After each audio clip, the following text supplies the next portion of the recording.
The balcony without witnesses. A lock is just a question you answer with your hands. Most days I stand in my shop under a ceiling fan that only believes in June, letting the bell above the door keep time, and I listen to half-told stories disguised as problems. People think locksmiths handle metal. We handle thresholds. Hinges tell you who slams, deadbolts tell you who counts twice, and keyways remember every hesitation that slid through them. When I rake a rake, bump a pin, lift a spool until it's ready, there's a moment the cylinder sighs and all the teeth and tumblers agree to let you in.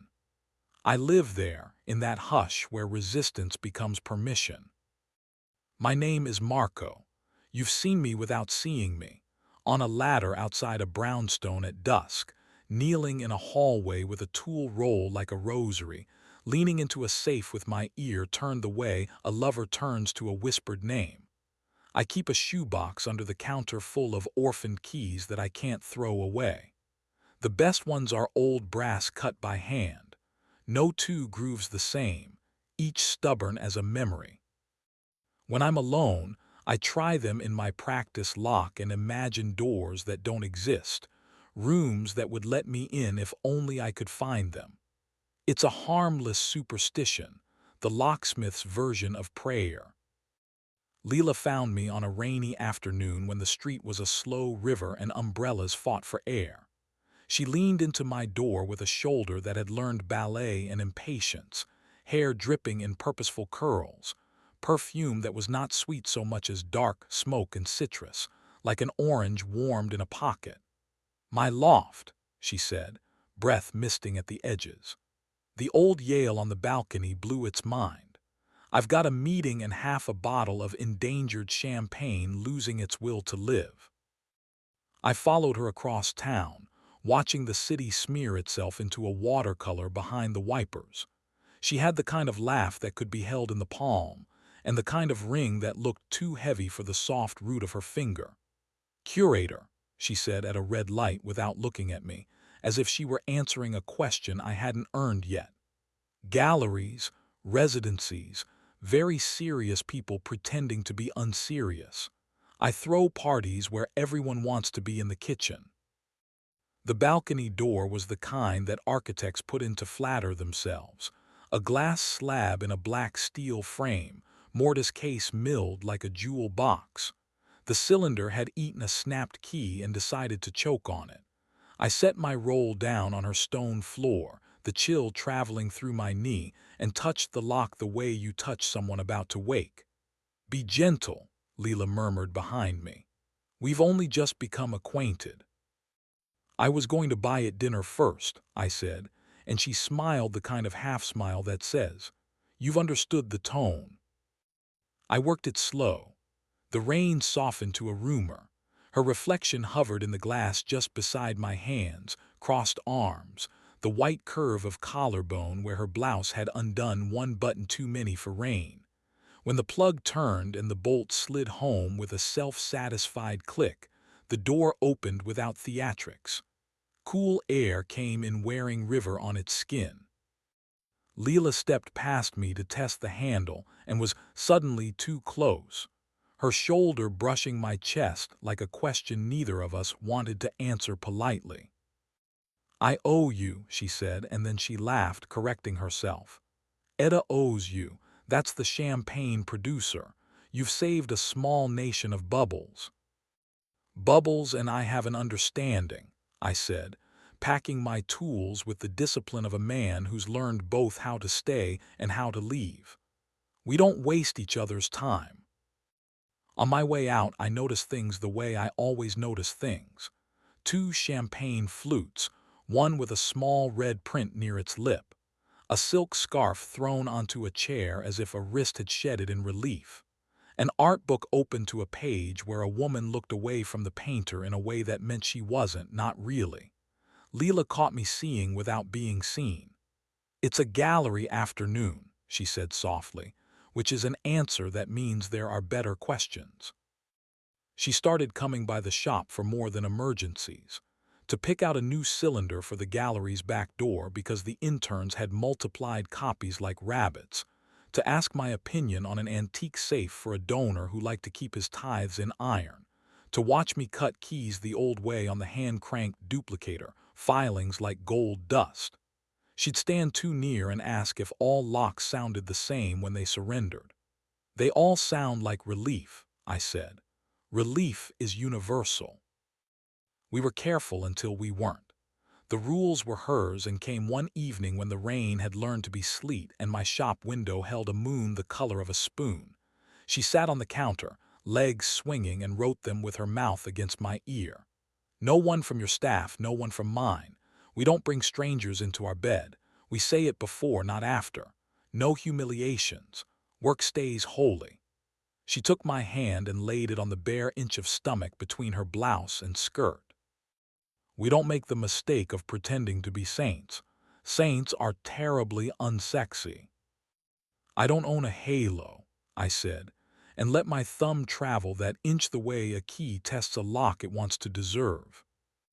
Desire came like it always does, slowly at first, then like someone running downstairs.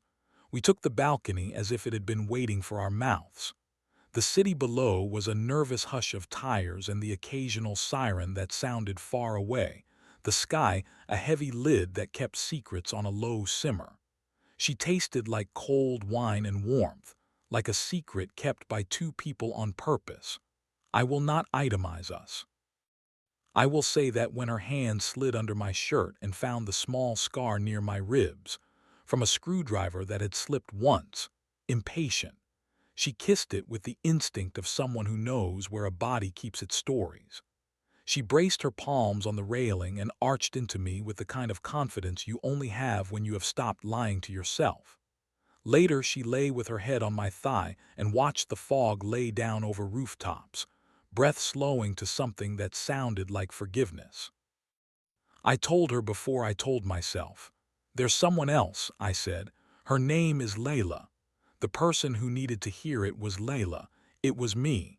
She turned her face to look up at me and smiled like a problem well solved. "Good boy," she said, a teasing that felt like a blessing. A week later, her husband walked into my shop with a smile that had its own real estate. Daniel. I knew his face from society pages that use the word savvy too often. Venture capital, disruptive kindness, suits that used me as a mirror. He shook my hand like he was collecting it. His cologne had top notes I recognized from Leela's scarf. "We're renovating the penthouse," he said breezily. "Want to make it impossible to get into and effortless if you're me." "Impossible and effortless are not a married pair," I said, "because it's one of my favorite sermons." "For you they will be," he replied with the confidence of a man who had always hired men who delivered. "Keyless, cameraed, coded, my wife misplaces things." He smiled at that, an affectionate insult that had been polished in a pocket. I took the job. A man has to pay for bills and his better judgments. I dressed the doors in smart strikes and little minds that blink red and green and tell you you're loved if your phone agrees. I installed a safe in his study that thought highly of itself. I noticed a second set of toothbrushes in the guest bath and a lipstick smudge on a robe belt. The ring on the soap dish was not the one Leela wore. If you asked why I didn't walk away right then, I would show you my hands and say, "Men who handle thresholds learn too late to value one." "I want a trap," Daniel said later, in that tone men use when they're asking for advice and demanding obedience. "In case someone thinks our hospitality extends to our master bedroom. A soft catch, a quiet bell, no scene. Just a private notification that lets a man decide what kind of man to be." He wanted to humiliate without audience. He wanted to be the only witness to his power. I set his bell and tuned it to a frequency only his phones would hear. I added a second bell that would sing to me instead, tiny, illegal, a cricket in the wiring. I told myself I did it to know, not to interfere. Locksmiths lie to themselves the way other men drink. That night the city dressed up for a gala thrown by Leela's gallery. I went because she asked, because she wanted me to fix the stubborn strike on the side door, because she needed a familiar face in the crowd. She wore black that turned her skin into a sentence. Daniel arrived late, his hand on the small of her back like a brand. I saw a woman I didn't know kiss his cheek, her lipstick a red I had wiped from a champagne flute a week ago. Leela caught me watching and didn't flinch. She touched 2 fingers to her throat, later, and turned to talk to a donor who preferred his art expensive and his artists invisible. No one tells you how loud a phone can be when it is vibrating in your pocket with a secret only you and a gentleman upstairs understand. The cricket woke while I was standing under an installation that looked like a golden storm. The alert was polite, clinical. Master bedroom entry 2241. Then, balcony door open 2242. Then, master bath engaged 2243. Men invent machines to take their hearts out of their own chests. I left without saying goodbye, without explaining the knot of panic and anger and something that pretended to be duty. The elevator in Daniel's building treated me like a small god. The lobby man treated me like a rumor. The penthouse door recognized me and confessed its secrets. Inside, the apartment was a catalog of expensive intentions. The bell sang again as if to say, "You are late to your own morality play." I didn't catch them. That's not this kind of story. I caught the scent of fig in the hallway and a damp towel with a lipstick print folded wrong. I caught the city crawling up against the glass. I caught myself in a mirror I didn't recognize. My hand hovered over the study safe, whose keypad pulsed like a sleeping pulse. It was an American model dressed in European arrogance, the kind with a vanity backup key if you knew where the vanity hid. I knew. It's my job to know. I opened it the way a man opens a careful mouth. Inside were papers that made power simple: trusts, deeds, letters written by lawyers who sign in silver ink as if to add a ritual. A velvet pouch lay in the corner, too dramatic not to touch. Inside the pouch was a ring I had seen once, not the wedding band, the other one, the one that looks borrowed from a statue. The pouch smelled like a woman who had left her perfume on my collar. I replaced it because replacing things is etiquette when you're trespassing. But I took the memory with me. Back in the hallway, the balcony door was cracked for air. The city spilled in. Leela was there, alone, hair unpinned, arms bare as if she'd scrubbed herself of a scene. She didn't startle when she saw me. "You hear bells only dogs can hear," she said dully.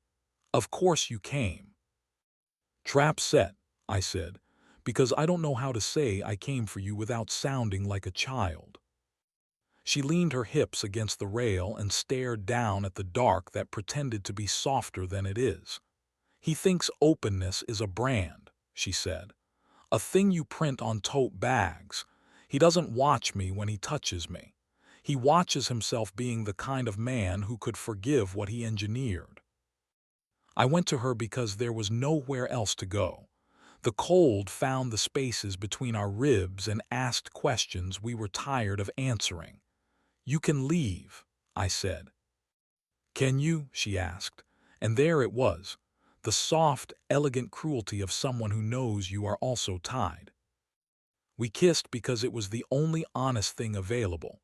We kissed with the fatigue of people who negotiated themselves into a corner and found the only door was each other. It was not fireworks. It was warmth. It was the sound a cylinder makes when it stops resisting. Her mouth tasted of mint and something metallic, like a coin held too long in the hand. I put my palm against the back of her neck and felt the small, stubborn vertebrae that kept her standing. She pressed her body to mine and sighed like a person who had finally set down a heavy bag. We did not undress. We didn't need new nakedness. We needed recognition. We stayed like that until the wind made our eyes water and the city decided to forgive us for not looking at it. When she pulled back, she wiped my lower lip with her thumb, that small, proprietorial gesture that had hooked me the first afternoon. "No humiliations," she said, the ghost of our rules like a script she didn't want to audition for anymore. "Help me go. Not out the door, out of the life." I disabled the cricket. I changed the bell to ring for nobody. I left a note in the study safe where the velvet pouch had been. A photograph of a key I'd cut that morning, its grooves unapologetic. On the back I wrote, "Thresholds are choices." Then I locked the safe and wiped my prints like a man who has learned the law of unintended sermons. Leela didn't ask me to move in. She's too clever for that, and I'm too protective of my solitude to decorate it with another person's ghosts. She packed light 2 days later when the business trip became a vacation, when the tote bags grew teeth and bit her, when Daniel saw himself in a mirror and mistook it for Epiphany. She left me a small package at the shop wrapped in brown paper with string. Inside was an antique key, cut by hand, bow-shaped like a heart that had learned better. No note. She didn't need one. I tried it in my practice lock, and it turned as if it had been waiting all along. I think of that key when I'm on a ladder, and the street is smelling of rain and fried onions, when the fan above the counter whines and the bell nags, when I lift a pin one click too far and feel the cylinder punish my impatience. Desire is not a door. It's a hallway that will take you anywhere if you can stand the echo. Love is what happens when you stop carrying your house keys like weapons. I still keep the shoebox of orphan teeth. Sometimes I take out the one she gave me and let it warm in my palm. It fits nothing I own. It fits the balcony without witnesses, the one we left on purpose. It fits the mouth of a promise I know better than to make. I turn my lights off in the order the room prefers, front display first, then the desk lamp, then the little bulb over the safe that hates the dark. I lock my door with a key that trusts me. On the walk home, I pass buildings that hold people who have written rules on napkins and failed gladly or miserably to keep them. If I put my ear to certain doors, I can hear the exact moment a hand turns into an answer. Some nights when the city is honest and the hinges are kind, I imagine a balcony open to the air, the smell of orange warmed in a pocket, and a woman whose mouth made rules sound like mercy. I never try to let myself in. I've finally learned. Some doors are true because you leave them closed.